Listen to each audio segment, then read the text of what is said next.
to that. This is the all-new Porsche Cayman GT4 RS, and it is every bit as deranged as it looks. That's because it's powered by the same naturally aspirated 4-litre flat-six as the 911 GT3, making it the most insane Cayman yet. But that also means it's pretty difficult to get the most out of it on our heavily policed Aussie roads. So we've brought it here to the scenic hills of Mount Buller to unleash its roaring performance at Targa High Country.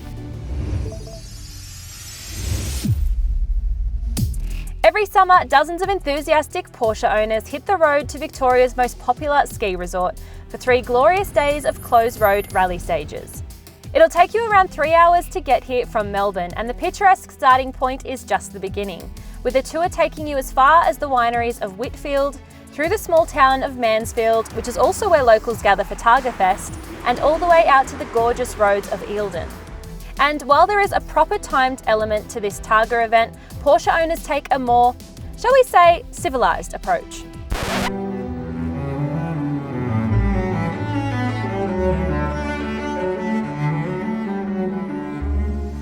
Priced from an eye-watering $312,000 and equipped with enough aero to rival a light aircraft, the all-new GT4 RS touched down in late 2022 as the German performance brand's new flagship Cayman. And while a few customers have already taken delivery of their very own, Porsche is tight-lipped on just how many examples of the GT4 RS will reach our shores. But if our time with it proved anything, it's that interest is bloody high. Our tester is optioned to the nines with a $33,000 Visac package that adds titanium exhaust tips and heaps of carbon look dressings, as well as a $5,000 front axle lift system, among plenty of other goodies. In case you were wondering, yes, it is a bit of a frightening prospect tackling the tight and twisty stuff in this circa $350,000 sports car, but the excitement more so outweighs the fear. Something else that makes it a little less daunting for Targa first-timers like me is a 100km/h speed limit. Only trouble is, this thing will hit that speed at the pointy end of second gear. That powertrain is probably this mid-engine Cayman's best asset, even if it's not quite as potent as the 911 GT3 it's borrowed from. Porsche says it'll hit 100km/h in 3.4 seconds. Sounds about right. It's probably no surprise then that Porsche has made this thing look every bit as fast and capable as it is. There's that huge rear wing, all of these extra air intakes, carbon weave finishes, and this unique front lip. It simply screams, look at me. I'm not gonna lie, getting in and out of the GT4 RS is one of its sore points. But a few bruises here, bumps on the head there, small price to pay, we reckon. Once you're inside the cocoon of this cabin, you get a real sense of what Porsche wants you to do with this car. It's the perfect driving position with just enough adjustment to ensure people of most sizes will be comfortable. Given the technology in the GT4 RS, it still has this beautiful old school mechanical feel about it. There's dials and buttons and even a turnkey ignition. The anti-glare Racetex finish atop the dash is a thoughtful touch, and while these optional seats demand a gymnastics routine to get into, they hug you in all the right places. As intended, distractions inside the cabin are minimal. Even this RS sports steering wheel is absent of any volume or cruise control buttons.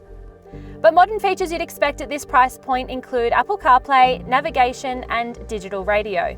You also get dual zone climate control and a 4.6-inch digital instrument cluster.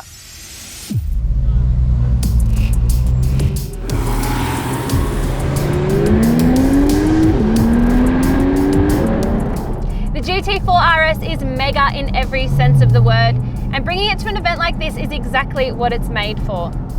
I drove this car for the first time about a month ago, and while it's easily the most mesmerising press car I've ever driven, you just can't drive it like you're supposed to on public roads. The naturally aspirated flat six loves to rev and does its most impressive work high in the rev range, nearing its 9,000 RPM redline. It's not as blindingly quick off the line as you might expect, but when you're up it, pummeling through gears, it pulls like a freight train and produces one of the most ear-piercingly beautiful soundtracks you might ever hear. Even if this heavily speed-limited Targa event means we can't exploit that too much.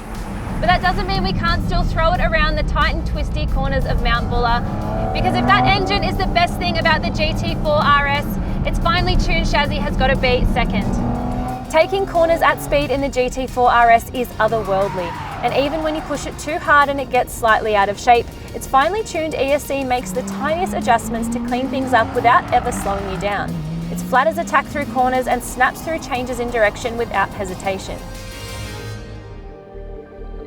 A sports car like the 718 Cayman GT4 RS is made for stuff like this. Gorgeous roads coated in crisp tarmac, with the ability to enjoy it alongside other enthusiasts. If you can't get to a Targa event, track days will be the next best option, because this majestic machine deserves more than pride of place in your garage. Well, it's been pretty fun pretending that it's mine for just a few days. Anyway, back to my desk. But not before one more spin.